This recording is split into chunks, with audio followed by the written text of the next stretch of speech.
আসসালামু আলাইকুম রহমতুল্লাহি ওয়াবারাকাতুহু। আলহামদুলিল্লাহ ওয়াসসালাতু ওয়াসসালামু আলা রাসূলিল্লাহ ওয়া বা'দ। সুপ্রিয় দর্শক শ্রোতা ভাই বোন, একজন মুমিনের কাছে সবচেয়ে মূল্যবান এবং দামি সম্পদ হলো তার ঈমান। ঈমান যদি কেউ ঈমান বিধ্বংসী বিষয়সমূহ থেকে অক্ষত রেখে, অক্ষুণ্ণ রেখে, নিরাপদে রেখে, হেফাজতে রেখে, সংরক্ষিত রেখে দুনিয়া থেকে যেতে পারেন, আল্লাহ রাব্বুল আলামিনের সাথে সাক্ষাৎ করতে পারেন, তাহলে তিনি হবেন চূড়ান্তভাবে সফল কাম এবং শেষ হাসি তিনিই হাসবেন ইনশাআল্লাহ তাআলা। প্রিয় দর্শক, আর এই কারণে সাহাবায়ে কেরাম রিদওয়ানুল্লাহি তাআলা আলাইহিম আজমাইন তারা ঈমানকে অনেক বেশি পরিচর্যা করতেন, ঈমানের নবায়ন করতেন, ঈমানের খোঁজ খবর রাখতেন। ঈমান কিসে আসে, কিসে যায়, কখন ভাঙে, কখন কোন কথা ঈমান নষ্ট হয়, কোন আচরণে ঈমান ভঙ্গ হয়ে যায়, সেই বিষয়ে তারা অনেক বেশি সতর্ক থাকতেন। সহিহ মুসলিমের হাদিসে আমরা জানি যে বিখ্যাত সাহাবী হানজালা রাদিয়াল্লাহু তাআলা আনহু তিনি একবার প্রিয় নবী সাল্লাল্লাহু আলাইহি সাল্লামের দরবারের দিকে দৌড়াতে দৌড়াতে যাচ্ছিলেন আর বলছিলেন, নাফাকা হানজালা, হানজালা মুনাফিক হয়ে গেছে। তিনি মনে করছিলেন যে প্রিয় নবীর দরবারে থাকা অবস্থায়, তার মজলিসে বসা অবস্থায় তার যে ঈমানের অবস্থা থাকে, বাসা বাড়িতে গেলে, কর্মক্ষেত্রে গেলে আল্লাহকে সেভাবে স্মরণে থাকে না। তিনি ভাবছিলেন যে এর কারণে তার ঈমান চলে গেল কিনা।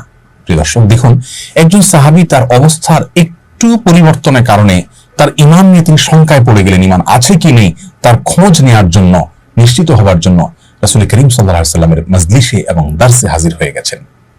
আর আমরা পৃথিবীর বেশিরভাগ মানুষের অবস্থা হলো, আমরা আমাদের ঈমানের কোনো খোঁজ খবর নেওয়া হয় না।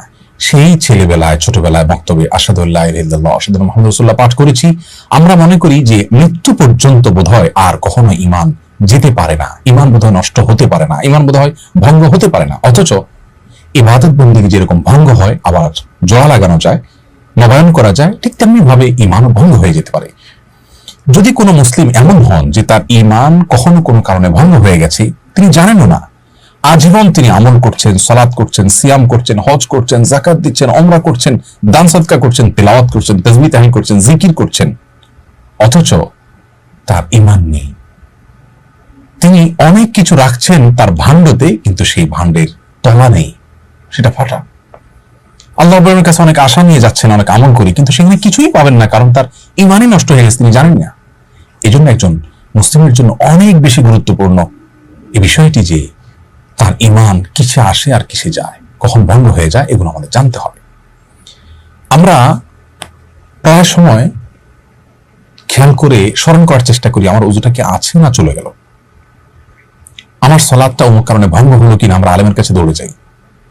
অমুক কথার কারণে আমার স্ত্রীর সাথে আমার সম্পর্ক ভঙ্গ হয়ে গেল কিনা, বিবাহ হয়ে গেল কিনা, আমরা চিন্তিত হই, সিয়াম ভঙ্গ হলো চিন্তিত হই। প্রিয় দর্শক, আপনি আপনার নিজেকে প্রশ্ন করুন, জীবনে আপনি কয়জন আলেমের কাছে গিয়েছেন, কয়বার কোরআন এবং হাদিস খুলেছেন এই বিষয়টি জানার জন্য যে আপনার ঈমান আছে নাকি চলে গেছে? এর উত্তরে বেশিরভাগ মানুষ বলবেন যে না, আমরা এ বিষয়ে খুব একটা খোঁজ খবর নেইনি। আজকের আলোচনায় আমরা মূলত সে বিষয়টাকে গুরুত্ব দিতে চাই। প্রিয় দর্শক, কিয়ামত যত নিকটবর্তী হচ্ছে, ঈমান বিধ্বংসী ঝড় তুফান এটার পরিমাণ কিন্তু বাড়ছে। এরকম পরিস্থিতিতে ঈমানের নবায়ন কত বেশি গুরুত্বপূর্ণ। সাহাবীরা যদি সেই ফিতনা মুক্ত নবী সাল্লাল্লাহু আলাইহি ওয়াসাল্লামের উপস্থিতিতে ঈমান নিয়ে এতটা শঙ্কায় থাকেন, আমাদের ঈমানকে সকাল বিকেল কত বেশি খোঁজ খবর নেওয়া উচিত। নবী আলাইহিস সালাম বলেছেন, এমন একটা সময় আসবে, আসবাহার রাজুলু মুমিনান ওয়া ইউমসি কাফিরা, মানুষ সকালে ঈমানদার থাকবে, বিকালে বেঈমান হয়ে যাবে, কারণ সে জানেও না যে কোন কথা ঈমান চলে গেছে, কোন কাজে ঈমান চলে গেছে, কোন বিশ্বাস ধারণ করবার কারণে ঈমান চলে গেছে। আমাদের ঈমান যদি ঠিক থাকে, আমল একটু কম থাকলেও ইনশাআল্লাহ আমরা চির জাহান্নামী হওয়ার থেকে অন্তত রক্ষা পাবো। প্রিয় দর্শক, আর বিলম্ব না করে আসুন মূল বিষয় আপনাদের সঙ্গে শেয়ার করি। ঈমান ভঙ্গ হয় কি কি কারণে? ঈমান ভঙ্গের মৌলিক কারণ তিনটি, আর সেটাকে ব্যাখ্যা বিশ্লেষণ করে যদি আমরা আরো কিছু কারণ আবিষ্কার করি, তাহলে 3টি থেকে আরো 10টি বিস্তারিত কারণ আমরা আজ আপনাদের সঙ্গে শেয়ার করব। যে 3টি সংক্ষিপ্ত কারণে কথা বলবো, তার একটা হলো বড় শিরক, আরেকটা হলো বড় কুফর, আরেকটা হলো বড় মুনাফিকি। বড় শিরক, আল্লাহ রাব্বুল আলামিনের জন্য আমরা যা নিবেদন করি, সেটা যদি কোনো ব্যক্তি বা বস্তুর জন্য নিবেদন করি, তাহলে সেটা হয় বড় শিরক। শিরক শব্দের অর্থ হলো পার্টনার সাব্যস্ত করা, শরীক সাব্যস্ত করা। আল্লাহ রাব্বুল আলামিনের সঙ্গে যদি আমরা কোনো পার্টনার সাব্যস্ত করি, সেই পার্টনার কখন সাব্যস্ত করা হবে?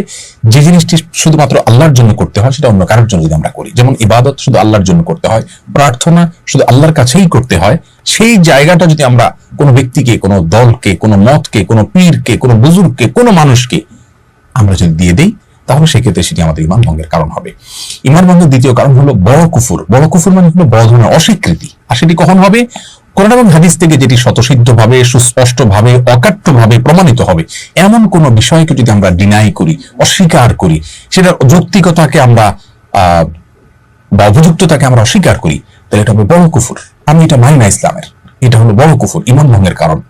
ইমান ভঙ্গের তৃতীয় কারণ হলো বড় মুনাফিকি। বড় মুনাফিকি হলো যার ভেতরে আল্লাহর প্রতি আস্থা নেই, কোরআন হাদিসের কোনো বিধানের প্রতি, নির্দেশনার প্রতি আস্থা নেই, কিন্তু তিনি বাহ্যিকভাবে মুসলমানদের ভান ধার ধরছেন, হয়তো সমাজের ভয়ে, মানুষের ভয়ে। এটা হলো বড় মুনাফিকি, এটাও ইমান ভঙ্গের কারণ। এই তিনটা মানুষের মধ্যে প্রকাশ হতে পারে, দেখা দিতে পারে আবার তিন উপায়ে।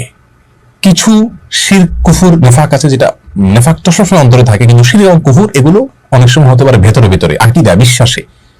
যেমন কেউ মনে মনে এই বিশ্বাস লাগলো যে অমুক পীরের হাতে পাওয়ার আছে, তিনি চাইলে আমাকে সন্তান দিতে পারেন, নাও পারেন, তাহলে এটা তার কাছে থাকলো এবং এটা তাকে বিশ্বাস করার শামিল হয়ে গেল। এটা হলো বড় শিরক অন্তরের মাধ্যমে, অর্থাৎ আকীদাগত ভাবে বিশ্বাসগত শিরক।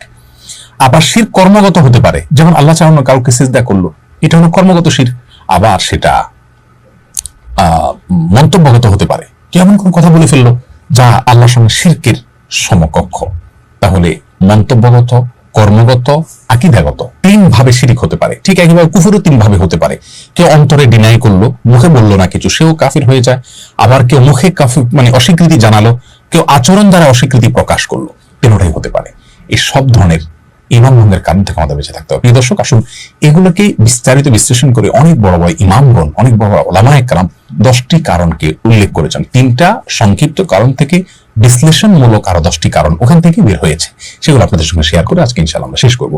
প্রথম কারণ হলো বড় শিরক, যেটা একটু আগে বললাম। আল্লাহ তাআলা কোরআনে কারীমে বলেছেন, ইন্নাল্লাহা লা ইয়াগফিরু আন ইউশরাকা বিহি ওয়া ইয়াগফিরু মা দুনা যালিকা লিমান ইয়াশা।